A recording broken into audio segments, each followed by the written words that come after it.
When Nissan first launched this generation of the Rogue back in 2014, it quickly became a bestseller in America and one of our top picks as far as compact crossovers go here at Alex on Autos.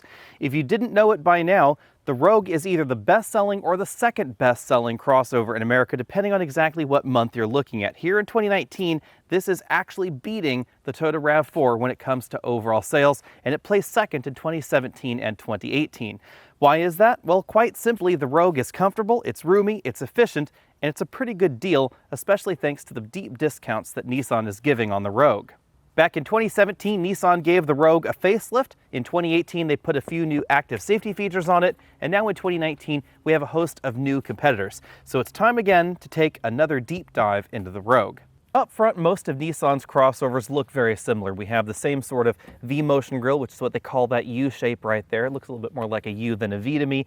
And then the chevrons in the headlamps as well. This was part of the refresh back in 2017. Most models of the Rogue will have halogen headlamps, unfortunately. LEDs like we see on this particular trim are reserved only for the top-end model with an option package.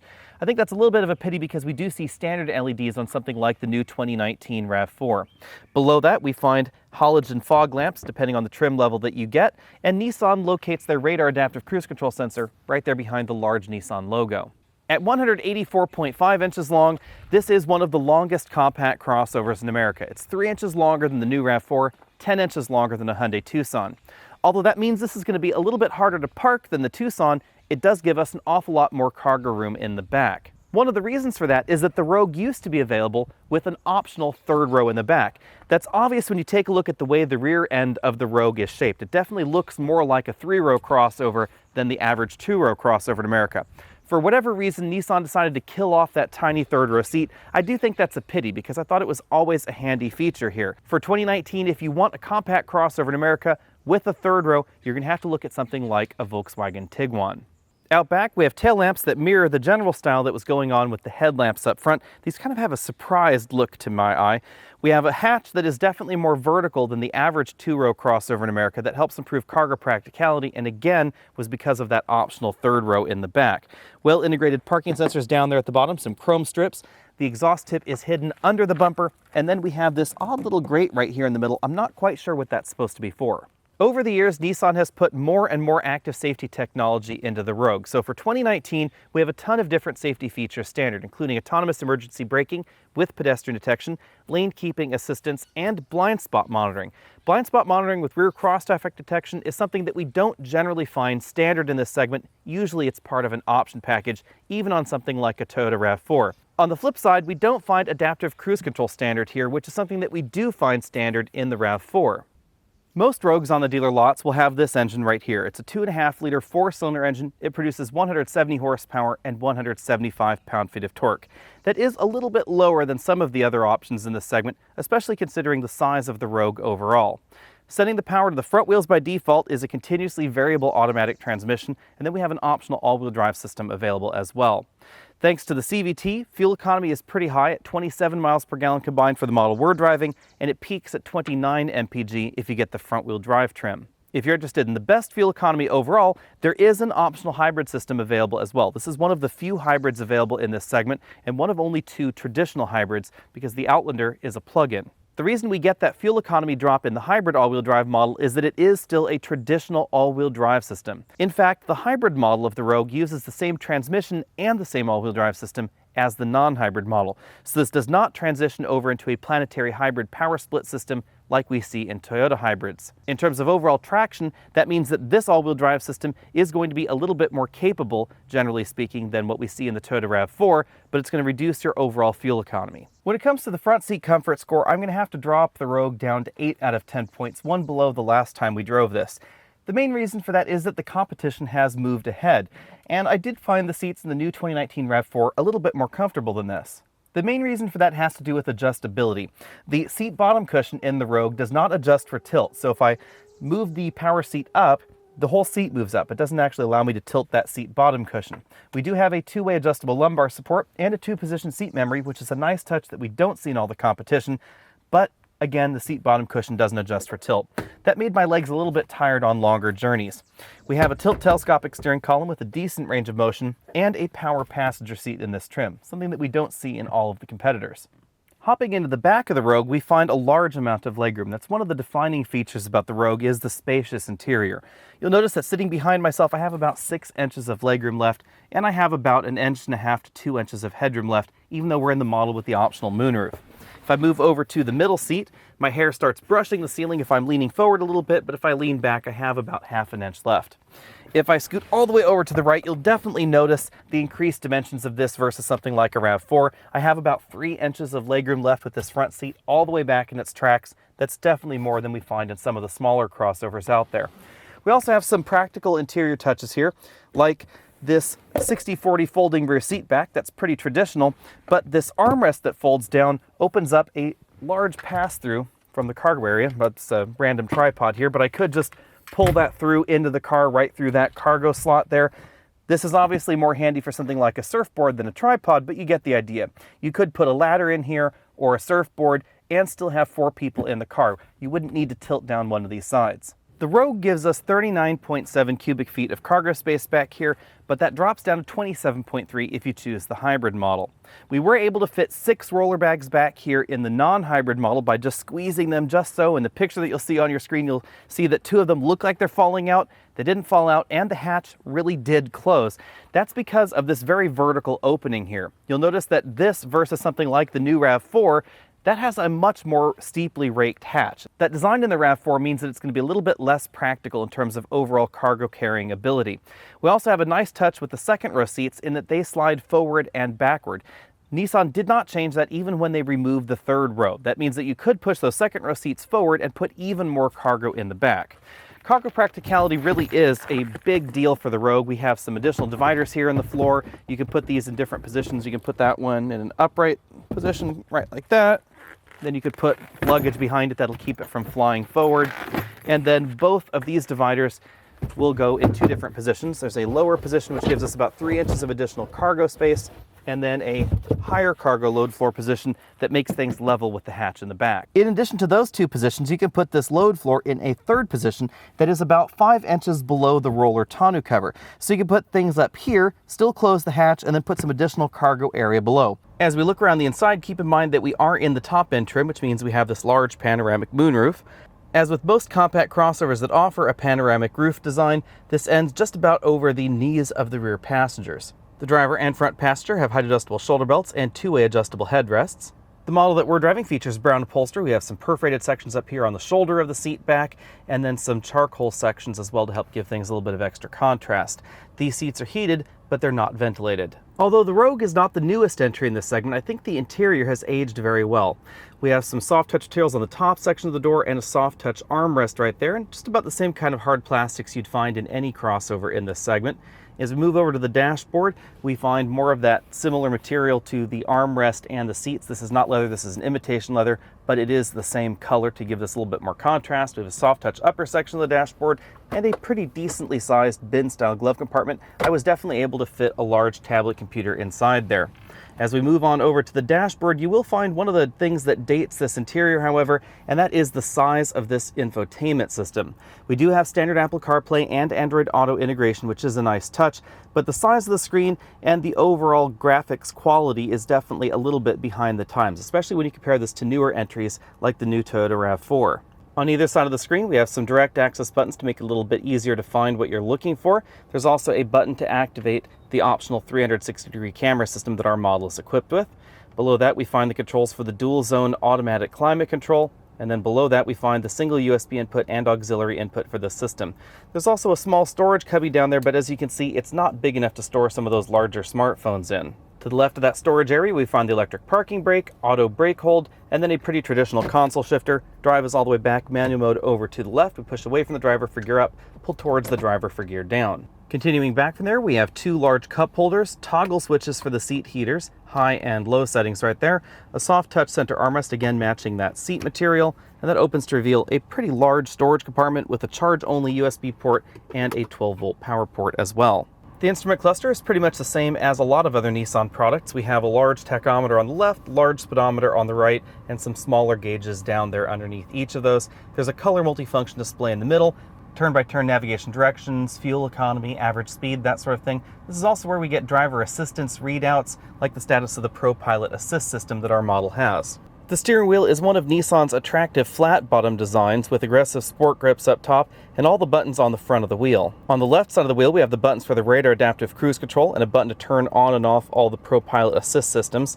We then have a dedicated phone button, voice command button, track forward and backward, and volume are over here on this side. And then this multifunction array of buttons controls that multifunction instrument cluster right there between the speedometer and tachometer. There's a back button that goes along with it.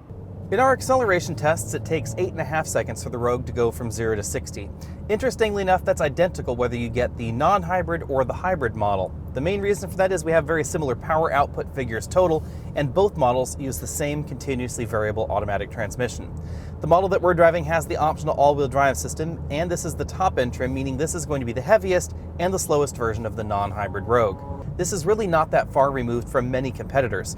For instance, the Toyota RAV4 in non-hybrid format is going to go 0 to 60 right around 8.5 seconds as well. So is the Subaru Forester. In our 60 to 0 braking test, we stop from highway speeds back to 0 in 125 feet. That's a pretty respectable distance overall for the compact category. When it comes to overall handling ability, this falls behind some of the sportier options like the Kia Sportage, the Hyundai Tucson, and also the brand new Toyota RAV4. The RAV4 definitely seems to cut a corner a little bit tighter than this model. When it comes to overall handling, I'm going to go ahead and give this a C+. Absolute grip is definitely behind those vehicles, as well as something like a Honda CR-V, but the overall feel is relatively good. Nissan has generally favored a softer ride in their crossovers versus a lot of the competition, and that's certainly true of the Rogue. Out here on this rougher gravel road we're on, the Rogue delivers a pretty polished ride. I'm going to go ahead and give this an A+ when it comes to our overall ride score. This suspension tune is a little bit firmer than something like a Nissan Pathfinder, but compared to other compact crossovers in America, this is definitely more compliant. Back out on the paved road, it's obvious again that the Rogue is focused on a comfortable ride. This is the kind of compact crossover that I would want if I was choosing something for a long highway journey. In our cabin noise test at 50 miles an hour, we clocked 70 decibels in here, so I'm going to go ahead and give this an A. This is one of the quieter options in this segment, but like many compact crossovers, road noise is something that is not as well controlled as a luxury compact crossover. That's important to keep in mind because there are two components to cabin noise: road noise and wind noise. Wind noise is very well controlled in here, but like many compact crossovers, when the road gets a little bit rougher, you're going to get more noise in the cabin. This is still, however, a little bit quieter than something like the new RAV4. When it comes to overall fuel economy, I'm going to give the Rogue an A-. I'm going to drop the score down just a little bit because we now have more efficient entries available in America. Over a week of mixed driving in this model, we've been averaging around 27 miles per gallon, which definitely puts us towards the top end of the pile as far as non-hybrid crossovers go. If you get the hybrid version of the Rogue, then we get around 33, 34 mpg overall. It's a bump over this, but not an enormous jump.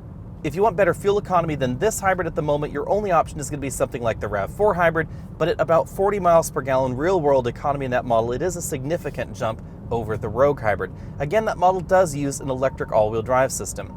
If you want a mechanical all-wheel drive system and a hybrid at the moment, this is your only option, but the Ford Escape is coming out soon, later in 2019, and that will combine a hybrid system very similar to what we see in the Toyota with a true mechanical all-wheel drive system. That's likely going to give you that all-wheel drive system performance that we see in this with a higher level of fuel economy. Overall, the Rogue is still a very competent vehicle out on the road, but again, it is definitely tuned towards the softer side of things. So if you're looking for the sportiest entry in the segment, this isn't going to be it. But if you're looking for something that's a little bit more comfortable than the average, that's exactly where the Rogue is. For 2019, the Rogue starts at $25,020. It'll then stretch all the way up to about $35,305 if you choose all of the options. Now, if you want the Rogue Hybrid, that is available in a variety of different trims, and it's going to be a little bit more expensive than the gasoline model. All versions of the Rogue for 2019 will come with Nissan's autonomous emergency braking system, lane keeping assistance, and Apple CarPlay. If you want adaptive cruise control, which we do find in some of the competition's base models, you have to step up to the SV Premium trim in order to get that.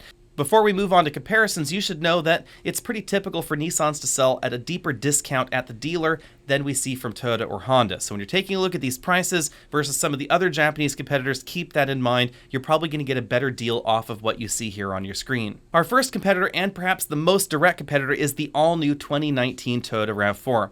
I've been pretty impressed with the RAV4 overall. We've driven almost every different version of the RAV4 at some point here, and there's going to be an upcoming video on the hybrid, the adventure trim, etc. soon. The RAV4 is a pretty good deal for 2019, which is definitely something we haven't always been able to say about the RAV4. It starts at $25,650, which is a little bit more than the Rogue, but we get an 8-speed automatic transmission, which is my preference. We also get adaptive cruise control and Apple CarPlay as standard equipment. Toyota has been very aggressive at bringing their latest active safety systems down to every model, and that includes that adaptive cruise control functionality.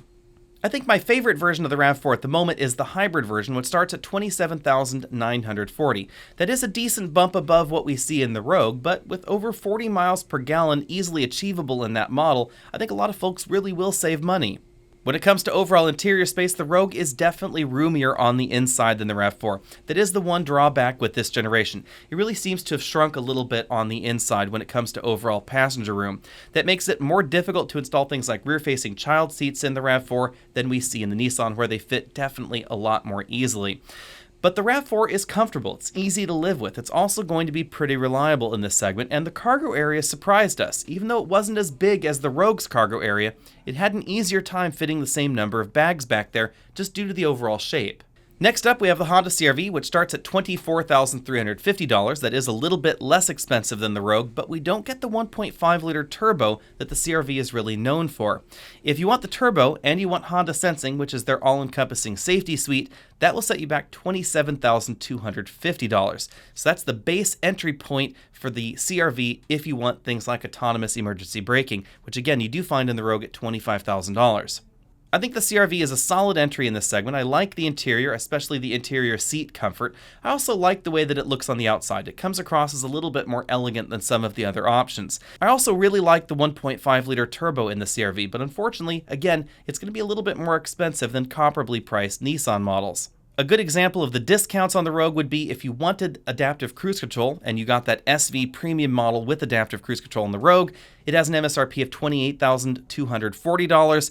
The CR-V's base price with the Honda Sensing system is $27,250. Most likely that Rogue will be selling at the dealer lot below $27,000 as equipped right there. So you're going to get a better deal on that, and you're going to get a few other features that we don't see in the comparable CR-V.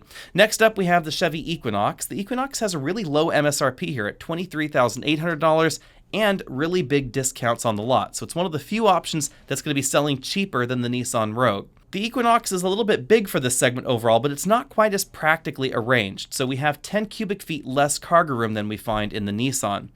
The Chevy makes up for that by giving us excellent legroom figures. I also like the way the interior is designed. I know that can be a little bit polarizing, but personally I like the two-tone design that we see in the Equinox, and especially if you get some of the mid-level trims, the interior has a nice feel to it overall. The 1.5-liter turbo is standard in the Equinox as well. Gives us 170 horsepower and a pretty healthy amount of torque at 203 pound-feet.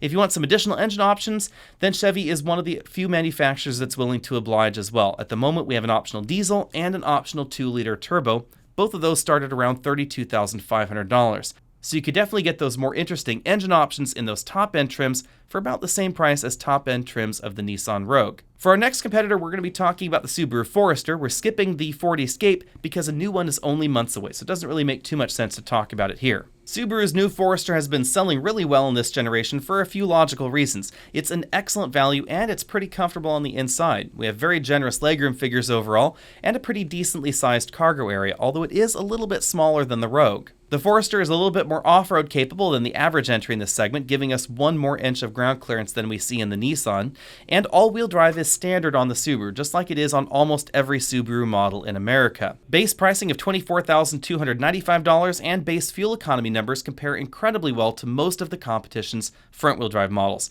So if you're looking for the best base value in this segment, look no further than the Subaru Forester. The Boxer engine may be a little bit rough around the edges, and it still has a CVT, but the combination of things is unquestionably efficient.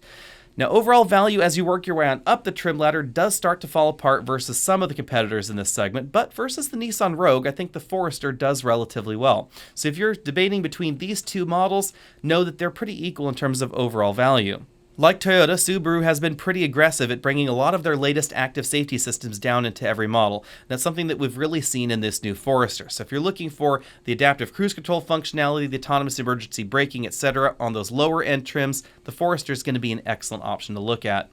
My bottom line for 2019 is that if I were shopping in this segment, my top 3 picks at the moment would be the Subaru Forester, the RAV4 Hybrid, and the Honda CR-V, in no particular order there. I think that the Rogue is getting just a little bit too old lately to be in that top pick category at the moment, but it's aged really well, and it's a solid number 2 pick for me, especially if you're looking for a family-friendly crossover that's comfortable, great on those long highway journeys, has decent fuel economy, and a big cargo area in the back. The Forester is a top pick here if you're looking for excellent value, standard all-wheel drive, and good fuel economy. The RAV4 Hybrid is a top pick because, well, 40 miles per gallon. It's also very comfortable, very easy to live with, and it's probably going to be the most reliable entry in this segment. The Honda CR-V is very, very well-rounded, and I love the 1.5-liter turbo engine in the CR-V. I know there have been a few recalls relating to that 1.5-liter turbo, so I'm going to hold out a little bit of judgment until we know more about those recalls, but at this moment, I would still get the 1.5-liter turbo in the CR-V. It's going to be more expensive than some of the other options, but it feels a little bit more premium. It's very comfortable and very well-rounded also. With all that out of the way, be sure and let me know what you would get if you were shopping in this segment down there in the comment section below. Be sure and find us over at facebook.com/AlexNautos if you haven't already done so. Head over to patreon.com if you want to support us, and I'll see you next week.